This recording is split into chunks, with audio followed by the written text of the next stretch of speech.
Panorama 95 apresenta Check-up no rádio.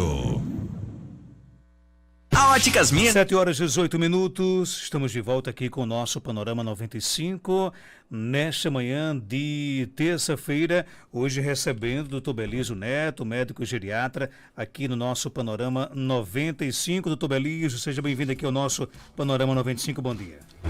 Bom dia, Marcos, bom dia, Geraldinho, bom dia, Pedrinho. Bom dia a todos que nos ouvem, nos assistem. Vou tirar essa máscara. É uma pena, é uma aqui. pena. Eu tô dormindo com ela, viu? Eu durmo com ela, faço tudo. Um cara chegou aqui com o do Botafogo, mas... Essa protege. Essa protege, Essa é do Botafogo, protege. Rapaz, não. Eu queria fazer um comentário. Já tem o secretário de Finanças, Pedrinho, aqui no nosso programa. Botafogo disse que juntaram o pessoal lá, tem um bairro lá que tem um grupo de pelada, viu? Aquele time que o Botafogo jogou. Disse que para poder formar nessa pandemia, muitos contratos tenham sido desfeitos e tal. Eu sei que o nosso assunto não é futebol, mas a notícia boa é que a Justiça parece que liberou aí as transmissões do Flamengo, dos jogos do Flamengo, né?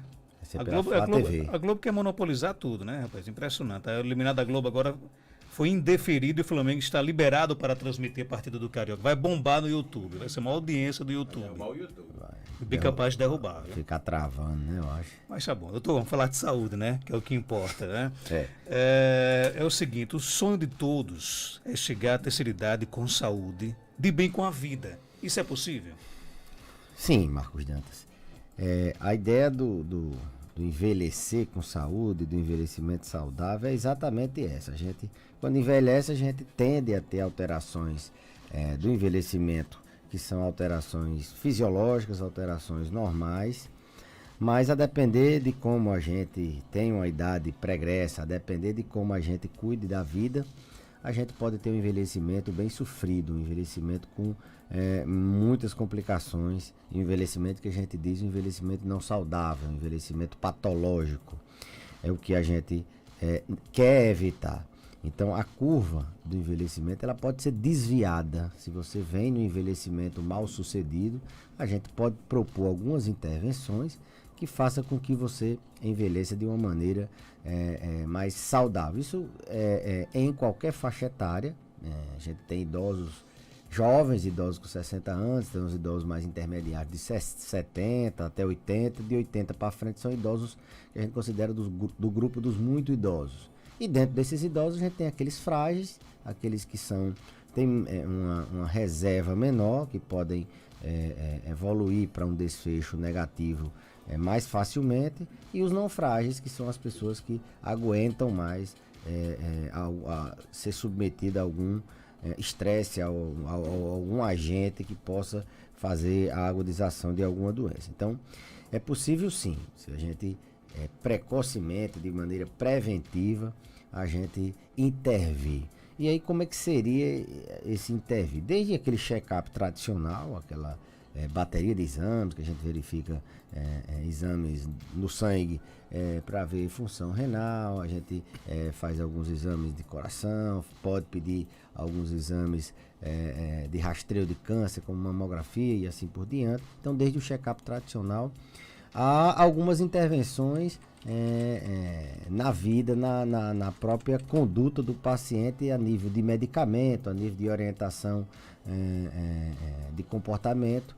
Eu vou dar um exemplo. Na avaliação geriátrica, na consulta geriátrica que a gente faz, aplica esse instrumento de avaliação geriátrica, a gente avalia, por exemplo, cognição. A gente vê se o paciente está esquecendo ou não. Aplica uma escala de memória e a gente vai ter uma ideia, checa se ele tem genética de memória, alguma doença de Alzheimer, e aí sim uma intervenção precoce. O paciente chegou ainda sem esquecer ou com alguma queixa mínima de esquecimento, e a gente pode, nessa primeira consulta, já que a gente aborda cognição, a gente vê a melhor forma dele envelhecer sem a demência ou a melhor forma dele envelhecer com o mínimo possível de déficits na memória. É aí que a gente já pega o paciente com condições de retardar ou mesmo de evitar que ele abra quadros demenciais. A gente vai orientar um medicamento, ou a gente vai orientar uma estimulação cognitiva. Então, a intervenção preventiva não é só sair pedindo exames, não. É a avaliação global do idoso. E ali a gente propôs identificar algumas, não diria falhas, mas alguns parâmetros que possam ser modificados e ele saia desse curso de envelhecimento patológico para um idoso frágil e possa seguir o curso do envelhecimento saudável. Do exemplo da cognição, a gente poder fazer intervenções precoces na memória. A gente também avalia o humor. A gente sabe que o paciente que envelhece com transtorno depressivo, ele é um paciente que envelhece muito mais vulnerável a ter tanto déficits cognitivos, ter demência, como a ter hipertensão, a ter maior risco de internamento, a ter mais problemas com diabetes, de adesão à dieta. Então, a gente também já precocemente identifica uma doença, uma síndrome que ela está muito associada ao envelhecimento. Então, nessa avaliação inicial, procurando identificar alguns problemas que não estão ali às claras, a olho nu, que a gente chama o fenômeno do iceberg, muitos estão submersos. A gente também avalia o humor. Avalia risco de quedas. Você já imaginou uma queda num paciente e uma fratura de fêmur num paciente independente? Então, a gente já se antecipa, vê velocidade da marcha, a gente vê se ele tem caído no último ano. Isso eu falei semana passada sobre quedas, que o paciente que cai no último ano, ele tem um risco muito maior de cair novamente. Então, a gente já faz essa pergunta ativamente, a gente já coloca ele para andar e ver o grau de mobilidade dele, se ele tem risco de queda ou não, já identifica algum obstáculo na casa, algum déficit na visão. Então, a gente já faz uma intervenção precoce, preventiva, abordando um futuro desfecho negativo, uma futura catástrofe que é queda, avaliar a queda. A gente pede para olhar a sacolinha de remédios dele, porque boa parte das queixas que ele vem, Marcos, tem obrigado, Suênia, seja sempre essa pessoa de luz prestativa, né? É uma muito obrigado, uma potência, uma água, sei que gera ciúmes, mas isso é normal. Bom, então a gente pede para trazer a sacolinha dos remédios. As pessoas podem até ter outra ideia, mas a sacola dos remédios faz parte de intervenção precoce para que você possa envelhecer com saúde. Como assim, doutor? Você está tomando um remédio e vem com uma queixa de memória. Eu tenho que avaliar se nenhum remédio, já que idosos tomam muitos remédios. Será que algum remédio não pode estar contribuindo? Será que esse remédio pode ser substituído? A gente pode até entrar em contato com algum colega que entrou, ou mesmo a gente que prescreveu, tentar trocar. Será que esse medicamento está atrapalhando sua nutrição e você está tendo muito apetite ou está tendo pouco apetite? Será que esse medicamento não pode estar favorecendo queda? Será que esse medicamento não pode estar dando esquecimento? Então, a intervenção é de olhar os medicamentos e fazer uma avaliação mínima para poder induzir ou não. Isso é intervir precocemente. A gente imagina sempre que ele vai mandar eu fazer uma dieta, vai mandar eu fazer exercício físico e pedir uns exames de check-up. Não é bem assim. A gente faz toda uma avaliação dessas áreas de cognição, de humor. Esse é o diferencial da geriatria na abordagem de um paciente idoso. Ver remédio, ver se esse remédio não está causando aquelas queixas que ele vem, se ele está caindo, se ele está esquecendo, se ele está tendo algum sintoma de humor. Aborda também a questão se ele tem suporte social em casa, se ele tem cuidador, se o cuidador está bem. Então, passa por vacinas e assim por diante. O nosso tema de hoje é envelhecer de bem envelhecer com saúde. Qual o papel da geriatria, né? O que ela pode fazer para que o paciente envelheça realmente com saúde? A geriatria ela tem esse caráter preventivo, né? Prevenção, de intervir, de identificar. A geriatria ela tem um diferencial que é exatamente o DNA da geriatria, essa avaliação multidimensional, essa avaliação global de ver mobilidade, de ver independência, de ver se o paciente ele é cognitivamente, se ele não tem nenhum problema relacionado à cognição, como demência, se ele tem depressão, manejar os medicamentos dele. Bom, então essa parte preventiva, de se antecipar a problemas que são comuns naquela faixa etária, essa geriatria preventiva. Além disso, orientar qual atividade física, qual a melhor dieta, sempre tendo cuidado em não desnutrir o paciente, já que eles desnutrem mais fácil do que o indivíduo idoso, e solicitar os exames, como eu falei, adequados àquela faixa etária. Ela tem um papel também no tratamento e no gerenciamento das comorbidades, das multimorbidades, das doenças da terceira idade. É a especialidade que não trata uma doença, ela trata aquelas várias, ela acompanha aquelas várias doenças, pode ser junto com o especialista ou algumas que são próprias da velhice, a gente consegue manejar de maneira satisfatória. Então ela previne e faz intervenções, sempre buscando o envelhecimento melhor possível. Ela trata, maneja, acompanha o paciente com essas múltiplas doenças. O paciente tem várias doenças. Qual especialista em várias doenças na terceira idade? É a geriatria, ela quem tem essa expertise. E ela reabilita, ela previne, ela trata e ela reabilita. Reabilita, por exemplo, doenças ou consequências, complicações de doenças que poderiam ter sido prevenidas lá na geriatria preventiva.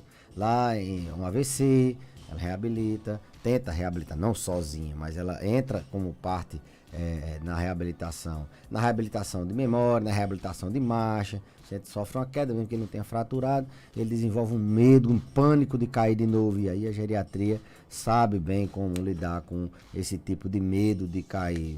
Então, ela trata, ela previne, ela trata e ela reabilita. E tem uma outra área da geriatria que faz a parte de cuidados paliativos, que é aquele cenário onde o paciente muda a linha de tratamento. Ele já não tem mais, como é que eu posso dizer, a medicina, ele é um paciente já em fases assim, terminais, ele já está no fim de vida, e para alívio de sofrimento, a geriatria também trata desses pacientes em cuidados paliativos. Uma das principais preocupações da pessoa quando vai, por exemplo, migrando para a terceira idade, com a força dos músculos e dos ossos, né? Essa dica ela é importante, e, por exemplo, como você chegar à terceira idade com os músculos e ossos fortalecidos? Importantíssimo. É uma das coisas que a gente avalia na consulta. A gente mede força, a gente tem um aparelho que chama hand grip, ele mede a força na mão. Essa força ela tem uma validação. Para homens o valor é tal, para mulheres o valor é tal, e a depender do IMC, índice de massa corporal, a gente tem uma ideia se ele está perdendo força. Se ele está perdendo força, ele está perdendo músculo, ele está perdendo massa muscular. A gente mede circunferência de panturrilha, pega uma fita e mede o tamanho da batata da perna. E ali é uma reserva de músculo que dá uma ideia do todo. Então a gente tem essas ideias, tem essas duas medidas que são medidas assim mais a grosso modo. A gente pode, lógico, aprofundar a investigação de uma sarcopenia, que é o termo que utilizamos para definir essa perda de massa com perda de força muscular inerente ao envelhecimento. A gente pode pedir densitometria do corpo todo, pode pedir exame de bioimpedância, pode pedir uma ressonância para ver se mede a quantidade de músculos. Mas uma das medidas que a gente mais intervém é nessa perda de músculo. A gente está percebendo que o paciente está baixando circunferência de panturrilha, perdendo força. A gente precisa fornecer um aporte proteico maior e intensificar uma atividade física contra-resistida naquela. Ela está perdendo músculo, ela está atrofiando. Nos ossos a gente também faz algumas intervenções para que ele não possa fraturar. A gente sabe que às vezes a gente pede uma densitometria. A osteoporose é uma doença que ela não causa dor, geralmente, então o paciente tende a achar que não sente nada, não vai ter problema. Um dos grandes erros das pessoas idosas é só ir para o médico quando está doente e não se antecipar ao problema. A pessoa com muitos anos de vida, ela tem que ir regularmente, tem que ser acompanhada, tem que fazer revisões periódicas, e a gente lamenta quando só vem quando está com a gripe, só vem quando sofreu uma queda, só vem que aí abandona, não volta mais, e outras coisas que a gente poderia intervir não consegue intervir.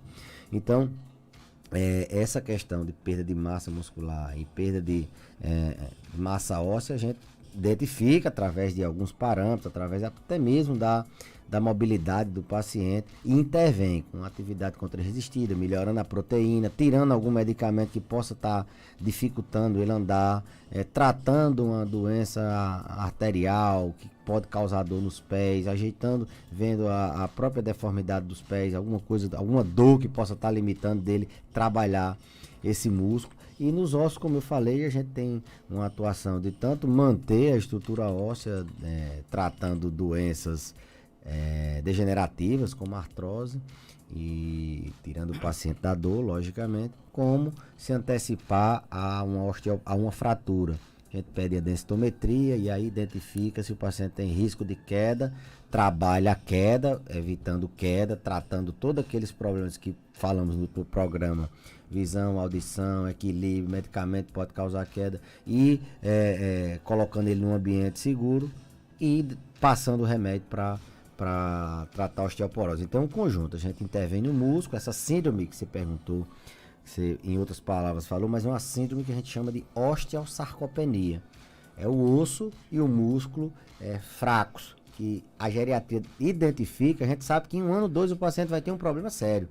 Ele vai cair, ou ele vai parar de andar, ou ele vai começar a andar mais lento, ou ele vai ter alguma consequência. As famílias, às vezes, os pacientes não conseguem ter essa visão antecipada. A gente, com medidas simples na consulta que podemos fazer, a gente consegue identificar e evitar um desastre breve. E aí é onde a gente diz que é uma intervenção preventiva e que vai recolocar o paciente no caminho do envelhecimento saudável. Você abordou um paciente, você melhorou, diminuiu o risco de queda dele, você melhorou o humor dele, você melhorou a memória dele, o risco dele demenciar.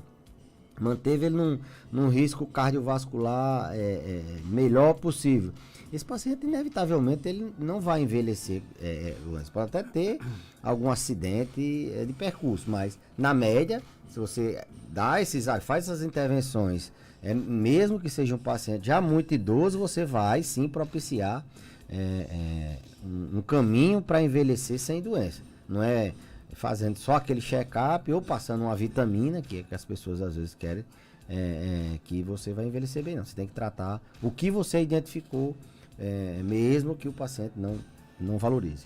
Abraço aqui a nossa amiga Graça Vasconcelos. Bom dia, gosto muito das dicas do Dr. Belísio, pois são boas para cuidar melhor dos nossos idosos. Estou em Pedra Lavrada, na Paraíba. Um abraço para a Graça e os nossos amigos paraibanos. Maria Lúcia Fernandes pergunta: tem um cunhado, 15 anos, que tem mal de Parkinson. Aí agora, doutor Belísio, parou de andar e tem uns tremores muito grandes. O que você acha que pode ser?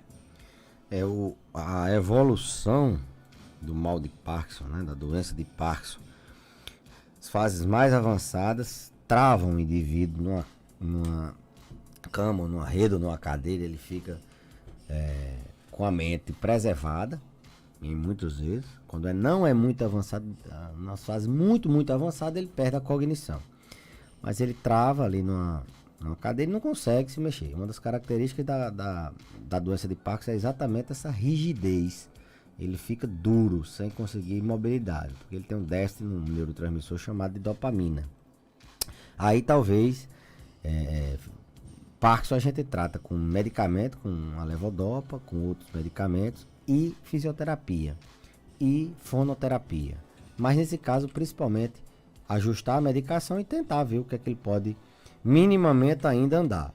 Ele ficar numa cadeira, 15 anos de Parkinson, ele já deve estar numa fase mais avançada de doença. Rever esses medicamentos, não tem como a gente fracionar melhor a levodopa, não tem como que a gente associar algum medicamento, ver se a gente não pode fazer uma intervenção com fisioterapia e assim por diante. Ok, tem outra pergunta aqui chegando do nosso Facebook, né? Kelly Cristina, moro em Serra Negra, tenho 41 anos de idade, tomo muita medicação de controle e agora comecei a esquecer as coisas. Tomo medicação de fibromialgia, pânico e uma lesão na coluna, sendo que todos são de controle. E eu ando conversando normalmente e me sinto memória lenta. Seria por causa desses remédios ou não? Sim, uma das principais causas de esquecimento é remédio, sim. Tem doença, mas remédio também dá muito esquecimento. Ela falou de fibromialgia, falou de pânico, sempre doenças que trazem como tratamento alguns medicamentos que causam esquecimento. Os benzodiazepínicos, aqueles medicamentos de receita-usura, dão esse tipo de esquecimento, que a pessoa quer lembrar de uma coisa e não lembra, esquecimento de curta duração. Tem os anticonvulsivantes, que são muito utilizados para dor, no caso da fibromialgia, também causa esquecimento. Tem os antidepressivos tricíclicos, que também são muito utilizados para fibromialgia, para pânico, para dor na coluna. Então, ela está com 3 doenças que, se a gente escolher os medicamentos que favorecem muito o esquecimento, ela pode estar com 3 classes de medicamento que dá esquecimento. Nessa idade não é tão comum esquecer. Outra pergunta aqui chegando, doutor, meu pai tem 70 anos de idade e está ouvindo muito pouco, é normal isso? Quantos? 70 anos.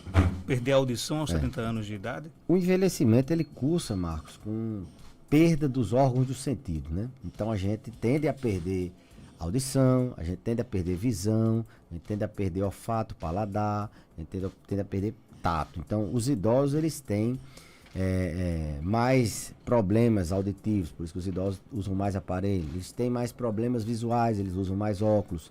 Eles têm o olfato ruim, o sabor ruim, por isso que eles não têm tanto sabor, tanto paladar, eles se alimentam de maneira inadequada. Então, é normal sim perder a audição com o curso do envelhecimento, mas eu queria atentar que a principal causa de perda auditiva no idoso, por incrível que pareça, é rolhão de cera.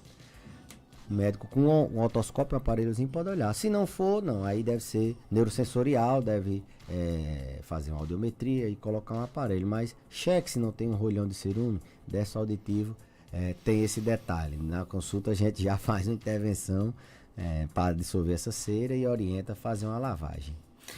Doutor, obrigado pela sua participação. Até terça-feira, se Deus quiser. Até terça, se Deus quiser, Santana permitir. Vamos começar o mês de julho, né?